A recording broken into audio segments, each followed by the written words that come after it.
सत श्री अकाल जी। मैं आस करदा तुसी तंदुरुस्त होवोगे, ठीक ठाक होवोगे। अज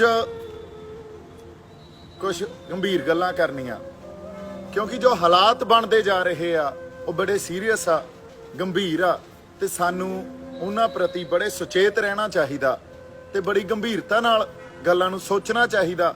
इस करके रूबरू होए आ।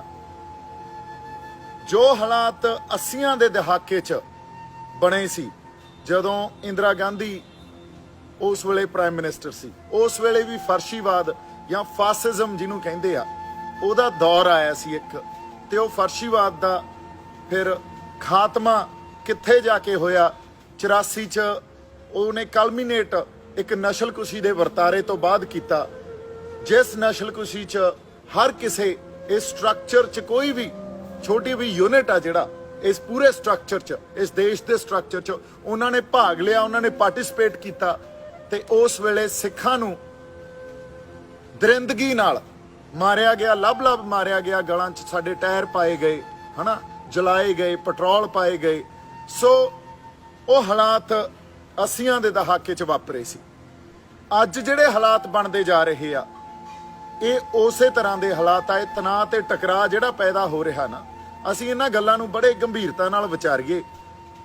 और एक जस्टिस चंद्रचूड़ की स्टेटमेंट आई सी सुप्रीम कोर्ट के जज भी ये ड्यूटी बन जाती आ इंटलैक्चुअल्स की या कुछ उन्होंने बंदियां की जिहड़े कुछ गल नूं समझते आ या इस सिविल सोसाइटी च रहिंदे होए कुछ बंदियां दी भी जदों जदों स्टेट साडे ते जुल्म करदी आ या स्टेट टैरर क्रिएट करदी आ साडे मनां च, तां फिर असीं अगे आके बोलीए, आवाज़ बुलंद करिए ते फिर स्टेट नूं इन्हां कम्मां तो रोकीए। ये ड्यूटी बन जाती है। सो सुप्रीम कोर्ट के सीनियर मोस्ट एक जिहड़े जज आ, one of the senior most justice Chandrachud ने भी यह स्टेटमेंट दी सी।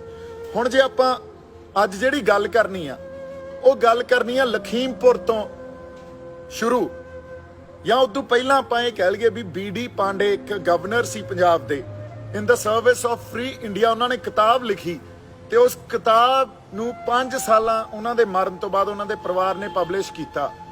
जे तुसीं उहदे नोट्स पढ़ोगे उहदे च बड़ा क्लीयर कट उन्होंने ये लिखा होया भी 80 दे दहाके च इंदिरा गांधी ने, इंडियन स्टेट ने ते कुछ उस वेले दी प्रेस ने सिखां दे अगेंस्ट मेजोरिटी नूं, मेजोरिटी कौन आ हुण इस देश च, मेजोरिटी नूं भड़काया, सिखां नूं बदनाम किया, सिखां नूं टारगेट किया ते फिर गल कित्थे जाके रुकी है सानूं सब नूं पता। फिर असीं घल्लू घारा भी सहा ते असीं साडी नस्लकुशी भी सही। अज गल कित्थे आ रही है, जिहड़ी अज सरकार नाल साडा मत्था लग्या बीजेपी नाल, ये भी कोई नॉर्मल सरकार नहीं आ भी विच कोई जिवें नॉर्मल एक पार्लीमेंटरी स्पेस दी कोई सरकार होवे ते उस सरकार नाल असीं खह रहे होइए या मत्था ला रहे होइए। ये भी एक फासिस्ट मैं फिर कहना फर्शीवाद जिहड़ा वो क्रिएट कर रही है, उन्होंने दिन ब दिन इत्थे पैदा किया जा रहा ते इस बीजेपी सरकार ने फासिस्ट कॉन्स्टिट्यूंसी आपदी पैदा कर ली ते हो की रहा, हो ये रहा भी लखीमपुर जिहड़े ढंग नाल साडे बंदे अकाल चलाना कर गए, इन्होंने साडे बंदे गड्डियां हेठां दे के मारे ते फिर मीडिया किवें उन्हां नूं जस्टिफाई करन दी कोशिश कर रहा। एक साडे उत्थे मुंडे ने टी शर्ट पाई सी जिहदे ते संत जरनैल सिंह भिंडरां वालियां दी फोटो सी। असीं सारिआं ने देखिया भी किवें सानूं फिर उस तरह टैररिस्ट कह के प्रोजैक्ट कर रहे आ। जिहड़े शख्सियत नूं दरबार साहब साडे श्री अकाल तख्त साहब तो 20वीं सदी का महान जरनैल, 20वीं सदी का शहीद, एक महान शहीद का दर्जा दे दिता गया होवे, जदों दरबार साहब च जिथे श्री गुरु रामदास जी की, जिथे श्री गुरु हरगोबिंद साहब का, जिथे श्री गुरु तेग बहादुर साहब की जगह, उत्थे संत जरनैल सिंह भिंडरां वालियां दी भी जगह बनी आ। इहदा मतलब सारी सिख कौम ने उन्हां नूं या पंजाब ने उन्हां नूं संत दा दर्जा दे के ते उन्हां नूं इस गल नाल नवाजिया भी यह 20वीं सदी का एक महान शहीद आ साडे। हुण जे तुसीं ये कहो भी वो टैररिस्ट आ, फिर तां असीं सारे टैररिस्ट हो गए। ਫਿਰ ਸਾਨੂੰ ਐਲਾਨੀ ਜਾਓ ਤੁਸੀਂ ਦੇਸ਼ ਵਿਰੋਧੀ। ਤੁਹਾਡਾ ਕੰਮ ਇਹ 80s 'ਚ ਵੀ ਇਹਨਾਂ ਨੇ ਇਹੀ ਕੰਮ ਕੀਤਾ ਸੀ, ਹੁਣ ਵੀ ਇਹੀ ਕੰਮ ਕਰ ਰਹੇ ਆ। ਸਾਨੂੰ ਦੇਸ਼ ਦੀ ਏਕਤਾ ਤੇ ਅਖੰਡਤਾ ਤੇ ਸਵਾਲ ਖੜਾ ਕਰਕੇ ਸਾਨੂੰ ਉਹਦੇ 'ਚ ਮਾੜਾ ਬਣਾ ਕੇ ਤੇ ਸਾਡੇ ਨਾਲ ਮੁੜ ਕੇ ਜੋ ਧੱਕੇ ਕਰਦੇ ਆ ਜਾਂ ਸਿਸਟਮ 'ਚ ਸਾਡੇ ਵਿਰੁੱਧ ਇੱਕ ਜਿਹੜਾ ਜੈਨੋਸਾਈਡ ਇਨਸਟਿੰਕਟ ਪੈਦਾ ਕੀਤੀ ਜਾਂਦੀ ਆ, ਉਹ 80s 'ਚ ਅਸੀਂ ਭੁਗਤ ਚੁੱਕੇ ਆ ਤੇ ਅੱਜ ਫੇਰ ਉਧਰ ਨੂੰ ਜਾ ਰਹੀ ਆ ਗੱਲ।